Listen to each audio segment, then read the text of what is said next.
morning. We're so glad all of you are here today. It's a beautiful day. It's been a great weekend. Some of the others who aren't here must be gardening or doing something like that today. But I'm glad you're here, and our call to worship is from Psalm 104. I will bless you, God. You fill the world with awe. You dress yourself in light, rich, majestic light. You pitched the sky like a tent, built your house beyond the rain. The wind, your words. The fire, your willing tongue. Please stand as you're able and let's sing together, Take My Life.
Greet those around you as our children come up.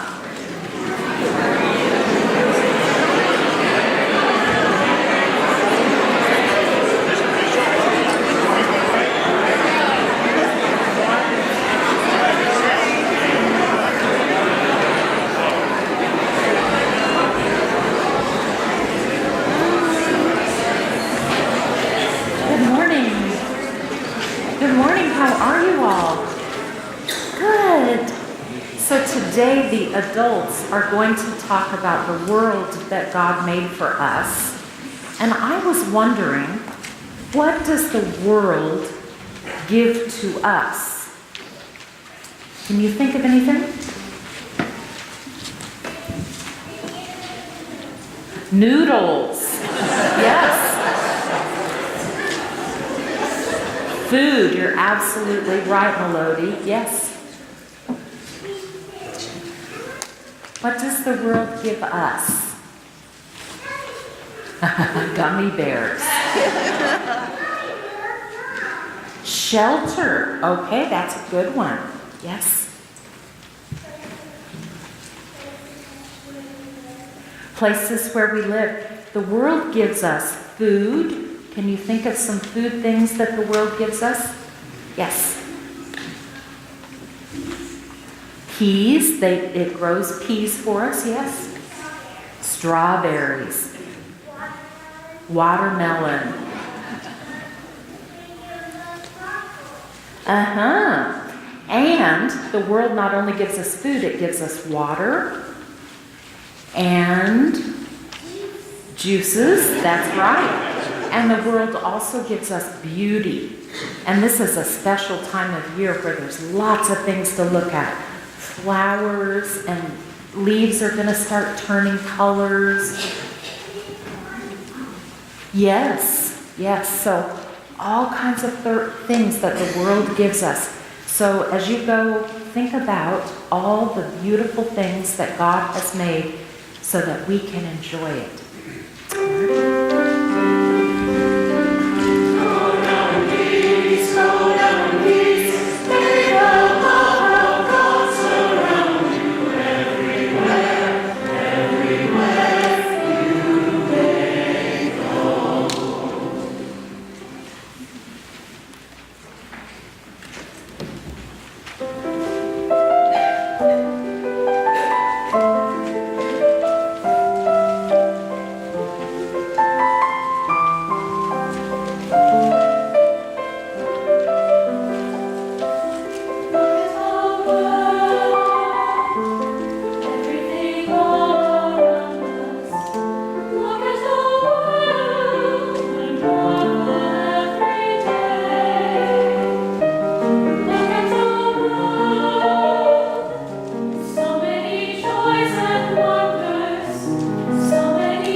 Good morning.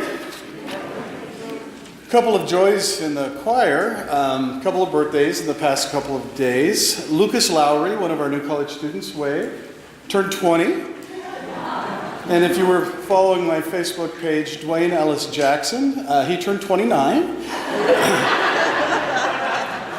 Also, he'll be celebrating his second wedding anniversary on Tuesday to someone we know. So, we have a few concerns in our community to keep in our minds as we move into a time of prayer. Larry Widmer, Bob Robinson, Barb Widmer, Ron Stuckey, John Romaine, Belden Mills, Bill Sullivan, and Brenda Lesko. In light of yet another senseless massacre and another week of blame and animosity and refusal to find any common ground, we are once again faced with this crucial question: how do we live together? I offer the following words in a spirit of profound sadness for loss and my steadfast hope that we will one day figure out how to do this. Please hear these words of prayer.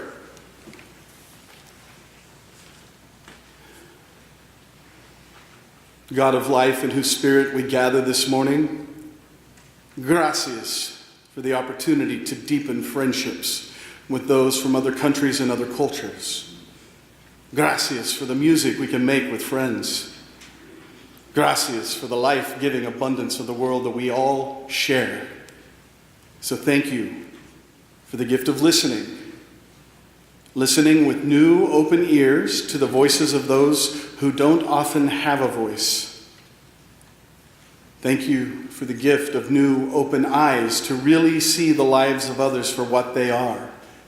Thank you for empathy.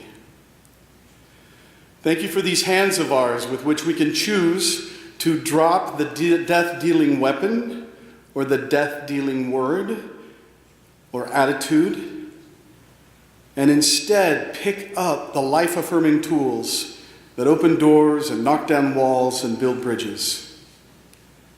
As a congregation, as a community, we offer aloud our thanks on this fine morning.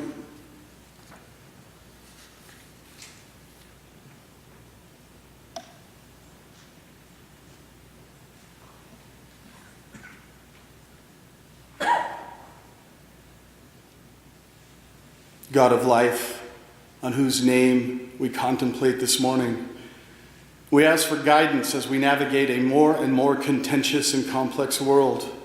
We ask for patience as we struggle to empathize with others who we may not agree with, yet acknowledge that we must coexist with. We ask for wisdom before we say words that demean. Give us the wisdom to choose words that affirm. We offer aloud our requests from you at this moment.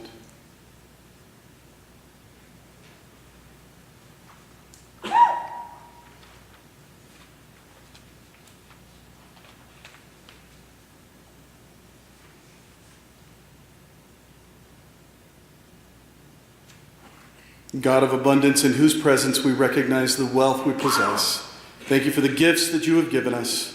The world we have managed to carve out a life for ourselves, our friends, our neighbors, and our families. We ask then that we may recognize this abundance for what it is and return to the world that which we do not need. May we recognize when we have enough and when others do not. At this time, we offer aloud any other prayers we may have.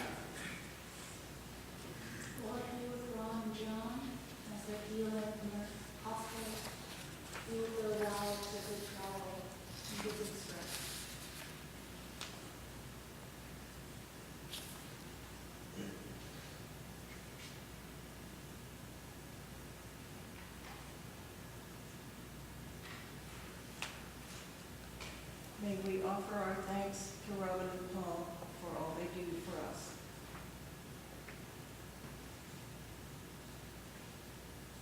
May we remember Randy, Lacey,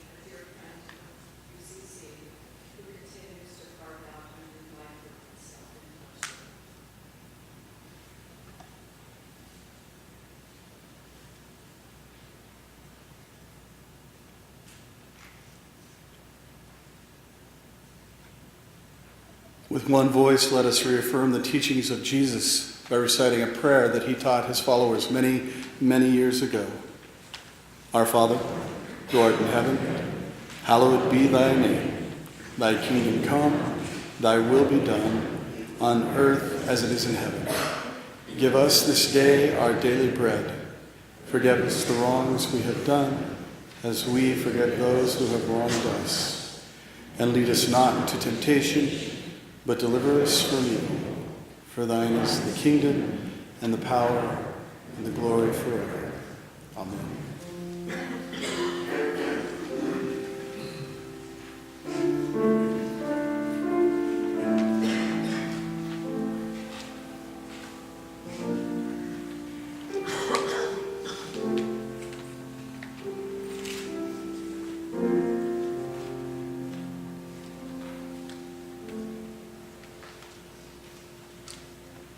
Some brief announcements. Welcome again. The fellowship pads are located on the inside of the downstairs pews and on the outside aisles of the upstairs pews. If you would please take a moment and share your information with us, pass it down the pew, and if the last person will return it, everyone can know who they're sitting next to this morning. There are also visitor cards located in the pew racks right in front of you. If you're visiting with us this morning, we would appreciate knowing not only your information so we can acknowledge your visit, but Robin and myself and Val and Heidi, the office staff, we really appreciate learning how you learned about our congregation. And if you'll just write that on that card, that helps us a lot. And I also take this opportunity to remind us to turn off any cell phones and then to remember to turn them on after the service. I'm going to try to be brief with these announcements. However, we're deep in our fall activities and programs, so I've got a lot to get out here, so please bear with me. Congregational Cafe. Today, immediately after worship in Fellowship Hall. This is a very important cafe about the future of our community together. I hope everyone will be able to attend. Those who do attend will receive a copy of the new 2017 church directory. So there's your added bonus for attending the Congregational Cafe. Mike Mays, Matt Hale, Romy Gerold, and Burke Timms. All raise your hands, please. Wave. They are all members of Wichita's own Smorgasbord Chorus, a barbershop music group. They recently competed at the Barbershop Harmony Society's International Convention in Las Vegas, where their group ranked 16th in the world. That's pretty impressive.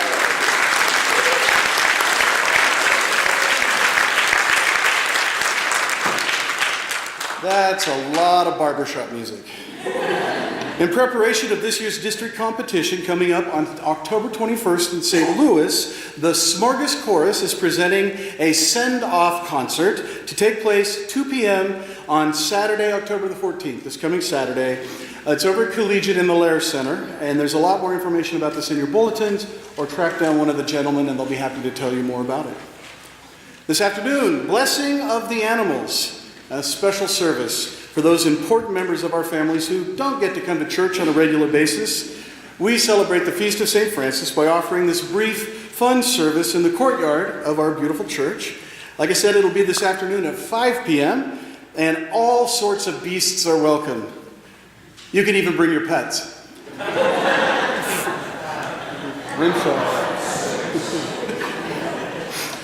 However, reptiles will have to receive their blessing from me, not from Robin. She said no.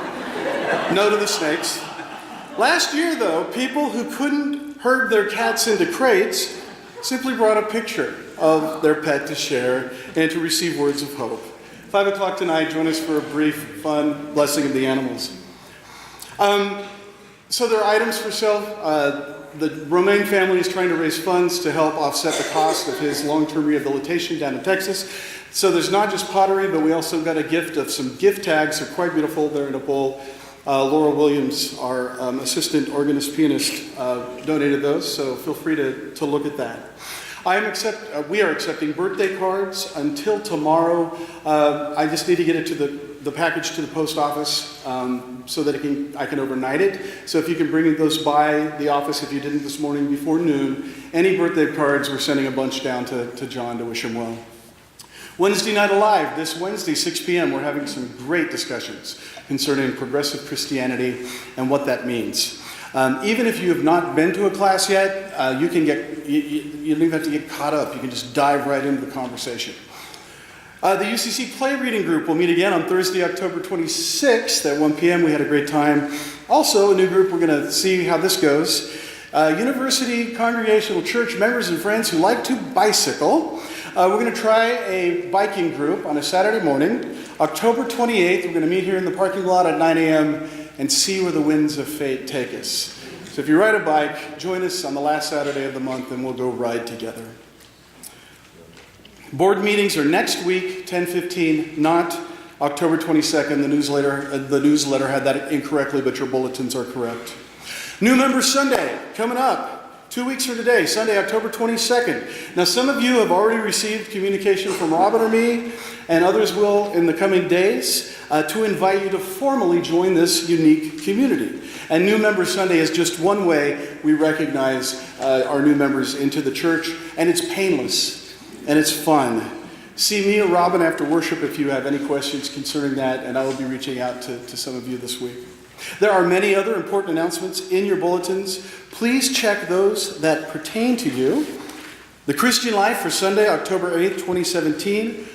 It's my privilege to introduce to you J.C. Superstar Combs.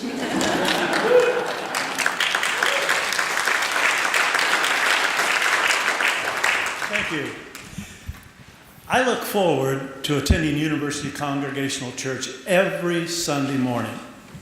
However, I must confess that I was not raised in a family of churchgoers. My family seemed to go out of their way to avoid church. For example, on many Sunday mornings, my sister and I were assigned to lookout duty.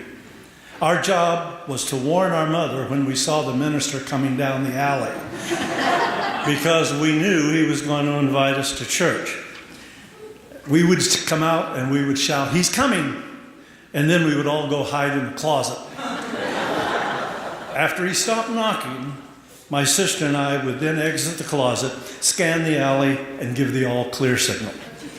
I'm not making that up. I only wish my mother were alive today. I think we could alter her perception of church attendance in just one visit.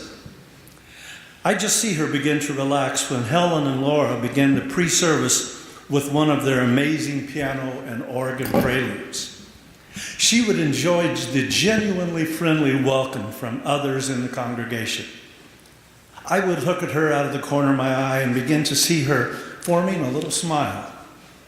She would enjoy Paul's welcoming and enthusiastic thoughts and would share the congregation's joy when the children came forward. Her slight little smile would turn into a full grin as Michael leads the choir in the anthem. I guarantee she would have tears in her eyes as she heard their beautiful voices. Finally, Robin's message would seal the deal, as she offers us wise thoughts and ideas to help make our lives more meaningful and fulfilling. My mother was a wise and discerning woman. She would have loved this church, and so do I.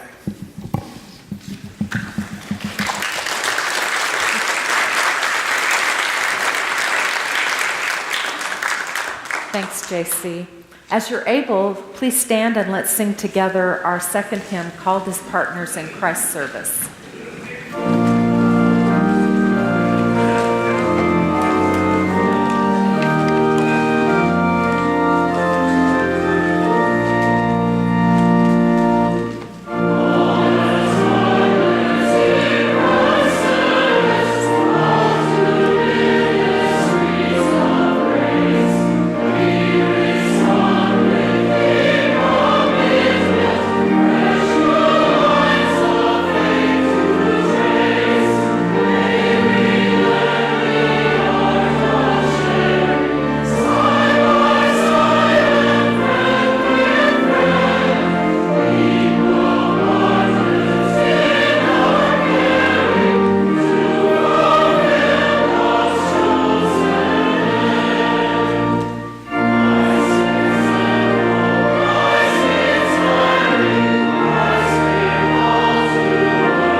At this time, you are invited to participate in the mission of our church by making an offering.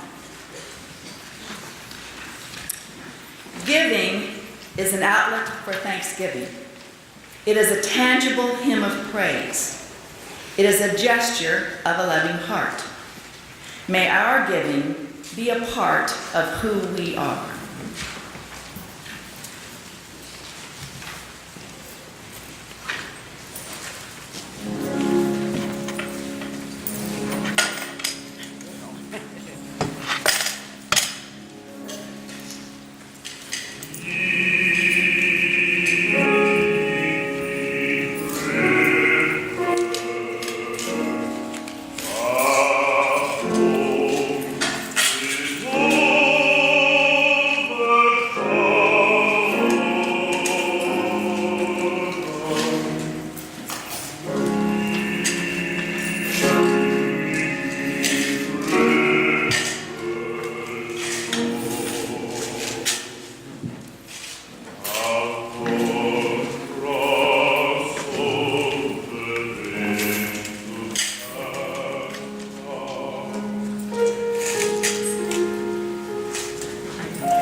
Gracious God, whether we have little or much, may our giving show a commitment of ourselves to the support of that about which we care deeply.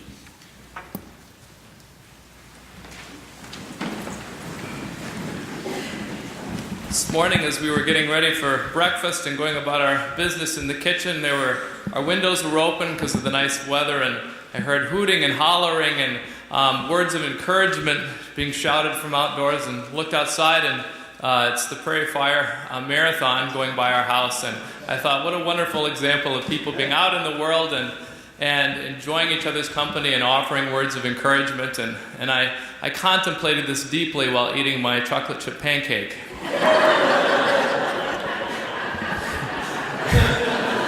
It was gluten-free though, so that's good. There's a couple other events if you're interested in going out into the world a little bit more this week. It's Choral Concert Week at WSU. Tuesday night at 7:30, the concert chorale and a cappella choir are performing. A number of these students are in those groups. And Thursday night, Women's Glee Club and Madrigal Singers as well. I think a few members of this choir are in those. So Tuesday and Thursday night, each 7:30 in Wiedemann Concert Hall at Wichita State. Hope to see some of you there. Our second anthem this morning will be one of the great American spirituals, African American spirituals, "I Can Tell the World," by truly one of the best arrangers of that type of music, the late Moses Hogan.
It is so fun to preach after they sing.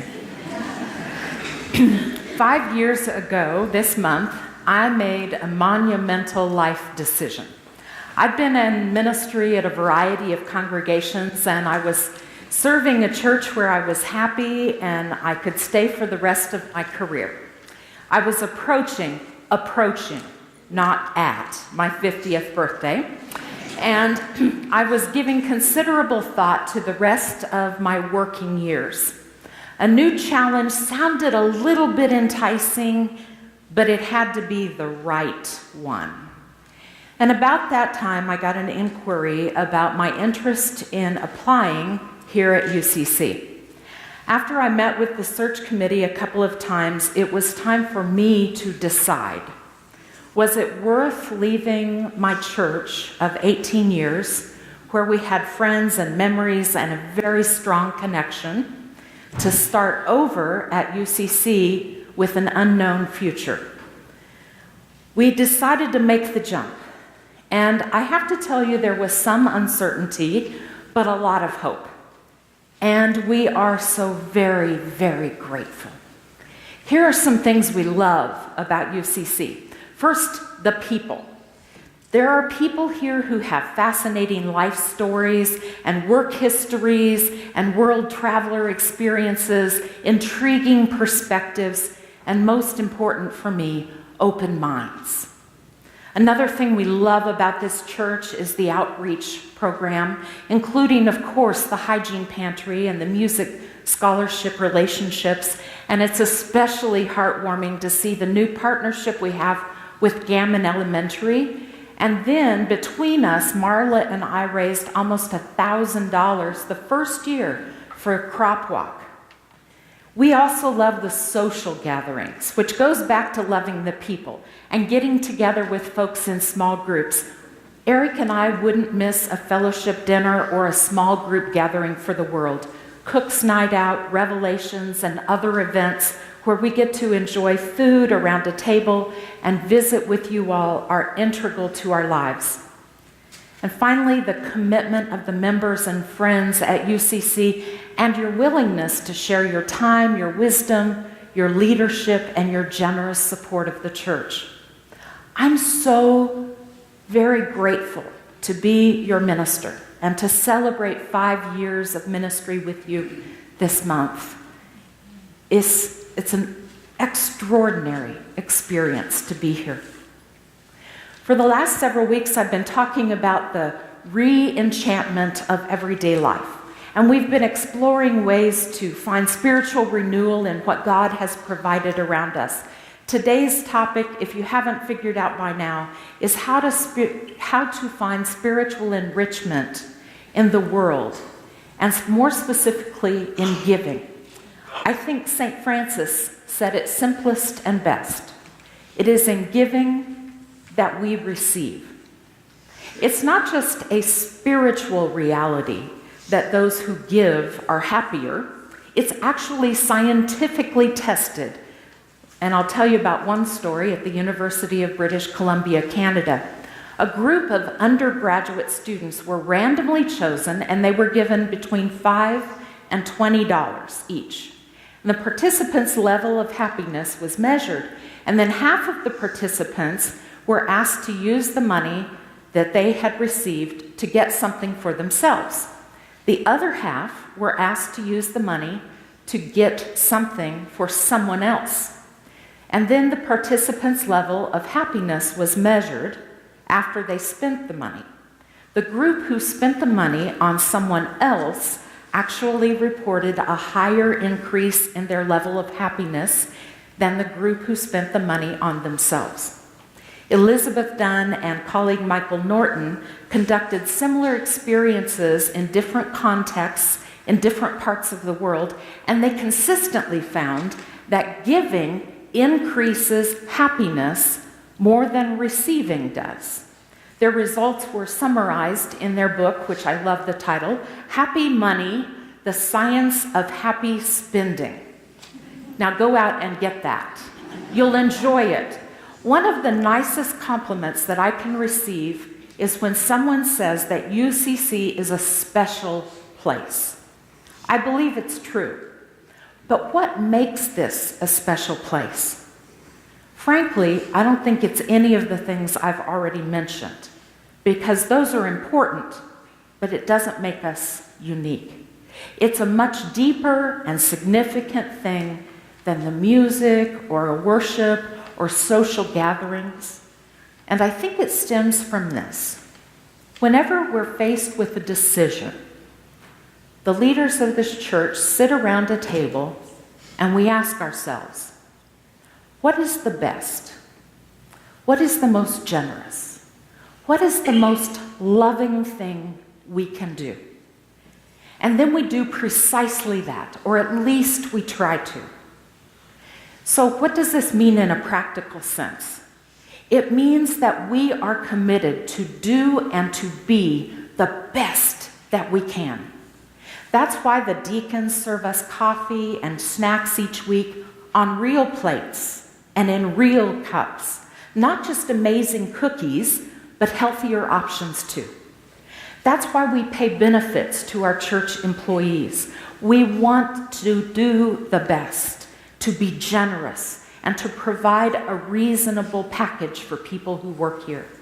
That's why we took care of the maintenance on our building and replaced the windows and the fellowship hall ceiling and added a family bathroom and improved the steps so no one would worry about tripping outside of fellowship hall. We want to be the best stewards we can of this property.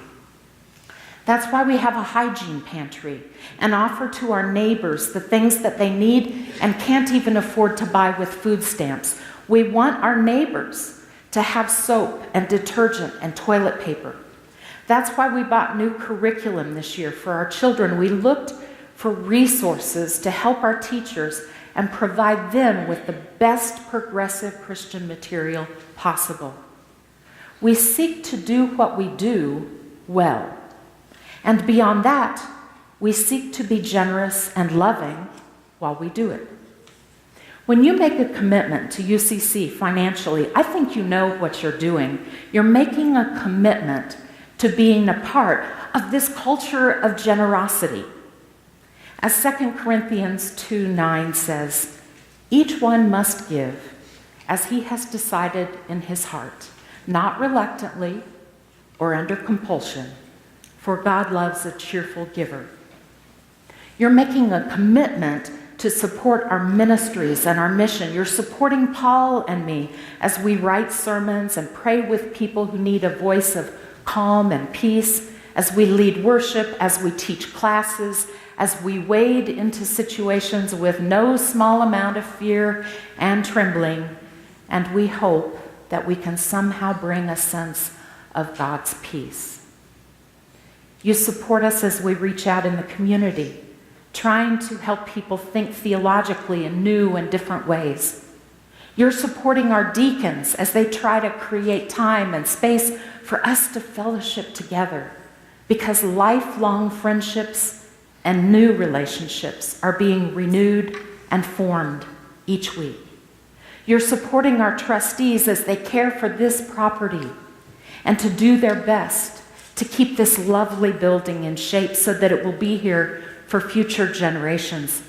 You're supporting our children, these delightful children, as they learn and grow in faith. We're teaching them that they are beloved children of God. And let me tell you, that is the most precious gift and has a lifelong impact. You're supporting our music program, which gives us moments of delight and inspiration, but not only those of us who are here every week, our visitors, our friends who are seeking spiritual enrichment. You're supporting our outreach board in the Wichita community as we reach out to neighborhood children at Gammon Elementary, the blind in our community, the hungry, the homeless. We're giving a voice of Christian compassion to these folks who may not hear it from any other place. Many churches, many churches, if they were to disappear overnight, might not be noticed. But you know that's not true at UCC, because our ministry here does make a difference, not only to you and your families, but to all the people who come here other than Sunday morning as well. They come for weekly programs, for community gatherings, for meetings, to seek help for spiritual or physical needs. You know that we make a difference. We're working hard for what the writer of Acts says. In all things I have shown you that by working hard in this way, we must help the weak and remember the words of Jesus, how he himself said, it's more blessed to give than to receive. Deepak Chopra wrote these words, and I think these are fascinating. Giving, taking, earning, stealing, squandering, hoarding. These are all human impulses, and we wouldn't be human without them. Yet on the list, only one item, giving, appears in the world's wisdom traditions. Why is it set apart from all these others? After all, there's no mystery to why someone might want to earn or hoard, squander, or steal. One way or another, most of our daily actions follow the principle that more is better, whereas giving means we have less. Do the great spiritual teachers want us to have less? Have they figured out instead a higher way to give that will increase our lives? If we bring it into focus, the following becomes true. Giving takes you out of yourself. You expand beyond your limitations. In the past, UCC has had some extraordinary givers who made certain that there was enough money to accomplish all these things. But many of those people have died, and so today it's up to us. Few of us have the means to give at the levels that those folk did, but we all have the capacity to be generous, because giving takes all takes us out of ourselves, we are actually, as Deepak Chopra notes, expanded and growing beyond what we would be otherwise. In the past, UCC has relied on our savings to pay the bills, but that has been depleted. And so I'm asking you to do what the leaders of our congregation do, to ask yourself, what is the best, the most generous, the most loving way I can support our church's ministry and mission? You'll have lots of opportunities to make your commitment at today's Congregational Cafe, at the offering plate each week until November 19th, through the mail and so forth. We are engaged in this holy work together. And I have a request. Please don't delay in making your commitment. We actually do need to know by November 19th what your commitment will be for 2018, because we need an increase of $86,000 in gifts. So we're serious about the date. We want to start 2018 being fiscally responsible. Thank you for listening to what I had to say today. I have to tell you, I love you. I appreciate you.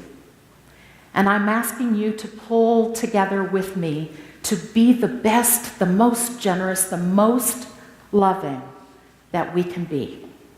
And I look forward to the next 5 years of doing ministry together. Amen.